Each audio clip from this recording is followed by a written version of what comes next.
பாவ அறிக்கையும் மன்றாட்டும். பாவ அறிக்கை. உபாகமம் 28ஆம் அதிகாரம் 51ஆம் வசனம். நீ அழியும் மட்டும் அந்த ஜாதியான் உன் மிருக ஜீவன்களின் பலனையும் உன் நிலத்தின் கனியையும் புசிப்பான். அவன் உன்னை அழித்து தீரும் மட்டும் உன் தானியத்திலும் திராட்சரசத்திலும் எண்ணெயிலும் உன் மந்தைகளில் உள்ள ஆடு மாடுகளிலும் உனக்கு ஒன்றும் மீதியாக வைக்க மாட்டான்.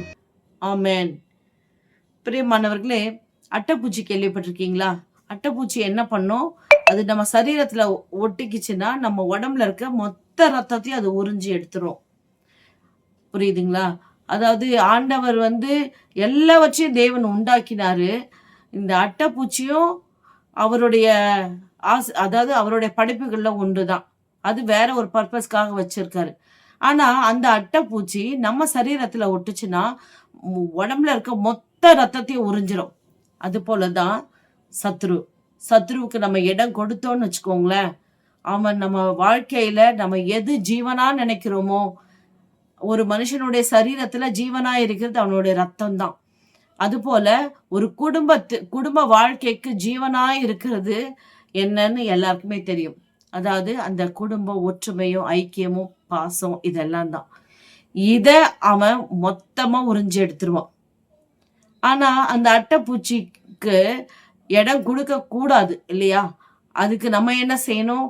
அது நம்ம எல்லையில வராதபடிக்கு நம்ம தான் பாதுகாக்கணும்.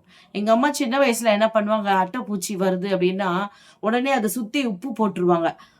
உப்பு போட்டுட்டோம்னா அது அப்படியே சுருங்கி ஒரு மாதிரி இதாயிடும். சரியா? அது போல ஆண்டவர் நமக்கு என்ன சொல்லியிருக்காரு சகரியால, நான் அதற்கு சுற்றிலும் அக்னி மதிலா இருப்பேன் என்று சொல்லியிருக்கிறார். ஆனா வாக்குத்தத்தம் பண்ணினவர் உண்மையுள்ளவர், அது நிஜமா செய்வாரு. நம்ம உண்மையுள்ளவர்களா இருந்து பரிசுத்தமா வாழ்ந்து நம்ம கேட்கணும் இல்லையா? எல்லைகளை காத்து கொள்ளுங்க, அக்னி மதிலாய் சூழ்ந்து பாதுகாத்து கொள்ளுங்கன்னு கேட்கணும் இல்லையா? நம்ம அதை கேட்காம ஆண்டவருக்கு பிரியமானதை செய்யாம ஆண்டவருக்கு பிடிக்காதது எல்லாவற்றையும் செஞ்சுட்டு அட்டைப்பூச்சி வந்துருச்சு எல்லாத்தையும் உறிஞ்சு போடுதுன்னு சொல்லி நம்ம கவலைப்படுறதுனால பிரயோஜனம் இருக்குங்களா? அதனாலதான் சொல்லுவாங்க, அதாவது வந்த பிறகு என்ன செய்யறதுன்னு யோசிக்கிறத விட வர்றதுக்கு முன்னாடியே ஜாக்கிரதையா இருக்கிறது ரொம்ப அதிகமான ஞானம். அந்த ஞானத்தை தான் ஆண்டவர் நமக்கு தர விரும்புறார். செஞ்ச பாவத்துக்கு நம்ம அவர்கிட்ட பாவ மன்னிப்பு கேட்போமா?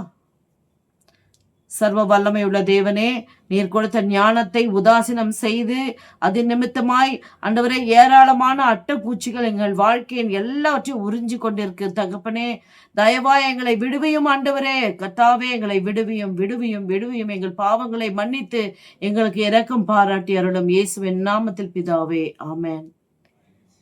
பிரியமானவர்களே, பாவ அறிக்கை செய்யுங்கள்.